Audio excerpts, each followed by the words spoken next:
Welcome to The Real Review, sponsored by Parametric and Lazy Ape Studios, where you get some of the latest happenings, real thoughts, and perspectives in the world of film and television. It's true. You got me. I was not expecting that. Yeah. Yeah, so this is our coming soon and news episode, where we don't have any news today. Yeah, no news today. No news today. But for films, right, Matt? This is where we cover all the films that are going to be coming soon, releasing within the next few days or so. Yep. And we usually have news, but, you know, we just had a bunch of stuff drop, a bunch of news because of Comic-Con. Yep. And so I think they're all holding most of their news for later. Yep. I'm expecting, I would love to get some more news on the Star Wars stuff. I think that's the one big thing I wish they would give us some more news They were on. initially going to announce the name for the new, or not the name, the project they're working on for the next standalone film. Mm-hmm. I think they were supposed to do that here at either Comic-Con or D23, but they held off on it. Yeah, they weren't even because of the Comic-Con. Han stuff. Right. I'm thinking they're focusing most of their energies on trying to fix that kerfuddle. Yeah, so I think that, I don't know, we'll see. I want to know more. I kind of think it's an Obi-Wan movie, but we'll see what happens. Obi-Wan would be great. I could see an Obi-Wan movie for sure. I know a lot of people would like that. I think also Yoda maybe would be a good standalone. I don't want to see a Yoda movie. You don't want to see a Yoda movie? No. They're going to do one. I want to keep the mystery and intrigue with Yoda a little bit more. If they did a Yoda movie, would you want them to do a live action puppet Yoda, or would you want them to do a CG Yoda? A good combination of both. Yeah. What if he's battling seagulls? That'd be the best. You know what I'm talking about? Poke your knees. Yeah, poke your knees. So down by the beach. Poking at the seagulls.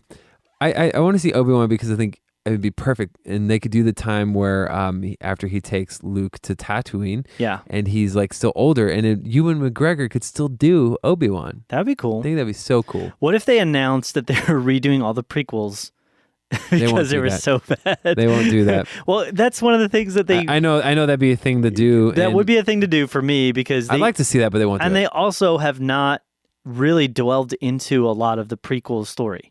You know, with the new iterations of the films and stuff, they really haven't. I mean, we haven't seen Jar Jar. We haven't seen none of the prequel. Are you dying to see more Jar Jar? No. Okay. Unless he's a Sith, which a lot of people. Mr. Jar Jar Binks, which would be a huge twist. Yeah, that gets that'd all be dark ridiculous. and everything like that. Yeah, so here on Coming Soon, we make up our own news when we don't have it. Yeah. We just invent Star Wars news to talk about. So, but we're going to be talking about as well 2 films that are coming out this weekend. Yep. Some good things are happening with some of them. Other ones we don't really know right now because there's not really any reviews. They haven't released them. So, 2 films are The Dark Tower and Detroit. Let's start then with The Dark Tower. The Dark Tower. Sound good, Matt? Yeah, let's do it. Cool. So, synopsis for this one: the last gunslinger, Roland Deschain, has been locked in an eternal battle with Walter Odin, also known as the Man in Black, determined not to be confused with the character from another show that he was in, The Yellow King. Or Will Smith's character in Men in Black. Or Men in Black, yeah, not to be confused with that either, which would be an amazing crossover. The Man in Black meets the Men in Black. Anyway, determined to prevent him from toppling the Dark Tower, which holds the universe together. With the fate of the worlds at stake, good and evil will collide in the ultimate battle, as only Roland can defend the tower from the Man in Black. Directed by Nicolas Arcel, it stars Catherine Winnick, Idris Elba, sorry, Matthew McConaughey. Idris Elba. As people on this podcast know, I'm horrible with names. It's all good. I just murder them. Matthew McConaughey. Yep. Jack Early Haley, A.B. Lee, and Nicholas Hamilton. A bunch of other folks, but those are the ones I'm going to mention. Yeah. So, what are your expectations? I don't know. I kind of was, before I found out some other pieces of news coming into this, I was a little bit looking forward to it. I have no idea what the source material is. Right. You didn't read I know the it's a books. Stephen King thing and goes on for a long time. I didn't read the books. You didn't read the books. Right. And I don't really know a lot about it. And I thought the trailer was kind of cool. I'm like, let's check it out. Yeah. And then I found out it was only 90 minutes long. Right. I believe if I recognize this correctly on YouTube, the trailer had actually gotten some pretty bad dislikes. I didn't think it was great, but I thought it was okay. Yeah. And so I don't know. I like Idris Elba basically in most things that he's in. Yeah. And so I was on board with that. He looks super awesome with some of the gunslinging motions he does with his gun and I don't know. So it kind of, I mean, it's So it didn't do awful. I was just checking on the Dark Tower trailer. It definitely got a little bit more than normal, I think, for a movie of this size, kind of negatives. I checked with a few people that I know that have read this. Like my sister's read it. A few of my friends have read it. And she was more on the negative side. Due to the way that she felt like the story was like coming together with different elements. It just didn't look what she was like the way that they were putting the story together, I believe is what she said. It just didn't look as exciting and as interesting as what she had expected. But another guy thought it looked amazing and really cool, but he also really likes cheesy, silly kind Here's of... the thing though, with book interpretations, and this is the thing is you could have a million different people read a book and have a million different interpretations. True. So it's kind of, it's a weird thing. Yeah. I think Stephen King's pretty good with this descriptive stuff, though. I mean, that's one of the things Stephen King's known for, is being overly visceral with his descriptions in a lot of his books. I haven't read them, so I don't know. We're getting a lot of Stephen King stuff this year. That's true. The Mist show, we're getting it later on. We got this now. It's a big Stephen King year. I would have expected it to be sooner, but I mean, a lot of Stephen King stuff has gone through iterations. Some of them really bad, some of them decent, some of them really good. So, but I mean, he's, I don't know. But we are getting a lot from him. For this movie in and of itself, there's nothing in it immediately that strikes me as like, wow, that's just really cool. I really wanted that with that. It looks like it's a hybrid between like a sci-fi and a Western. Yeah. Is kind of what the tone is going for. And I'm not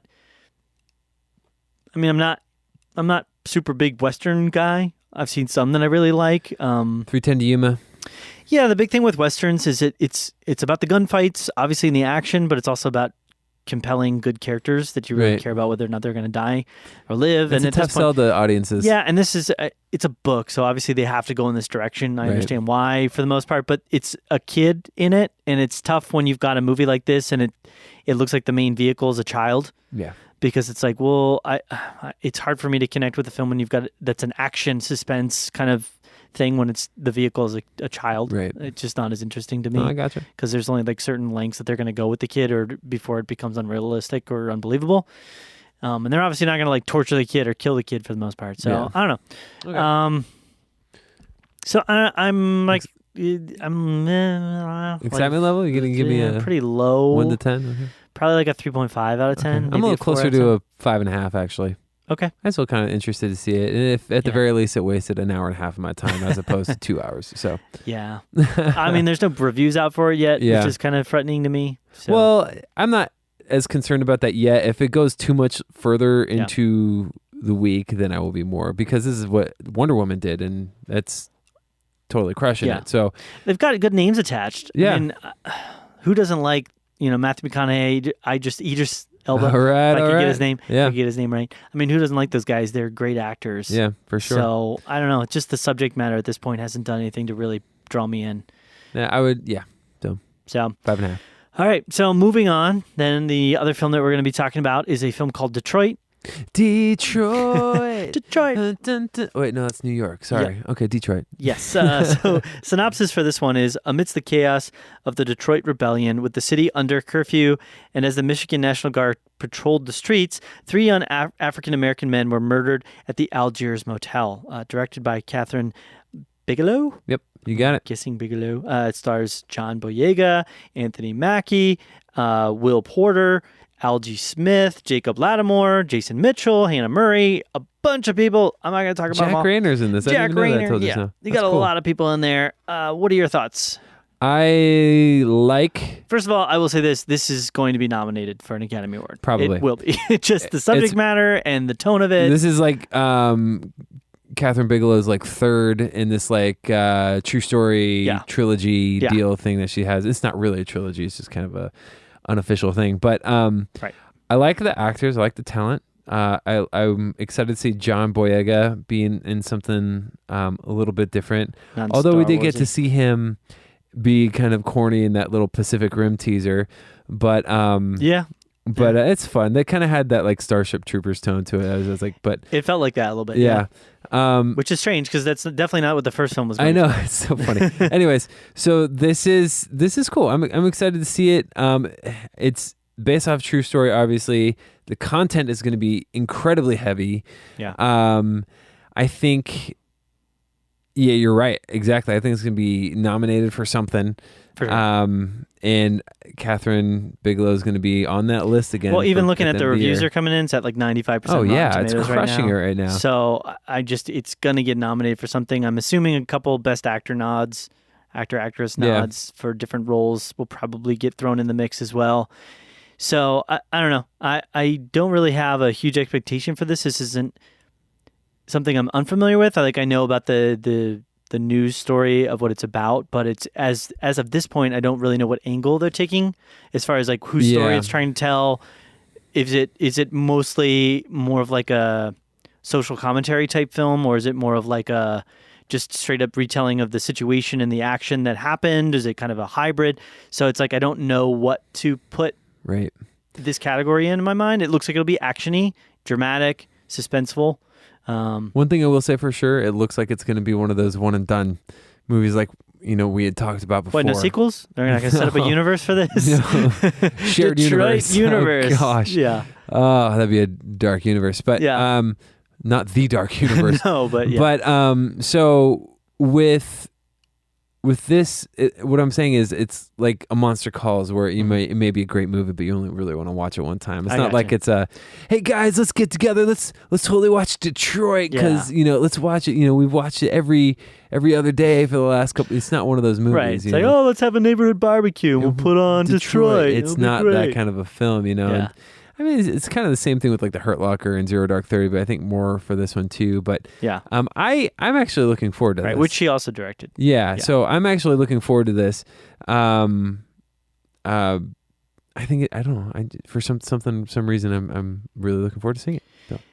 Cool. If I had to grade it, my anticipation was 7.5. 7.5. Yeah, that's pretty high actually. Yeah. That's good. I put mine probably like a 5.5. Okay. 5.56. I'm definitely more excited to see this than Dark Tower. I just, like I said, I don't know what direction they're going to go with it in. Yeah, no, I got you. And we'll see once we get in there what it ends up looking like. Cool.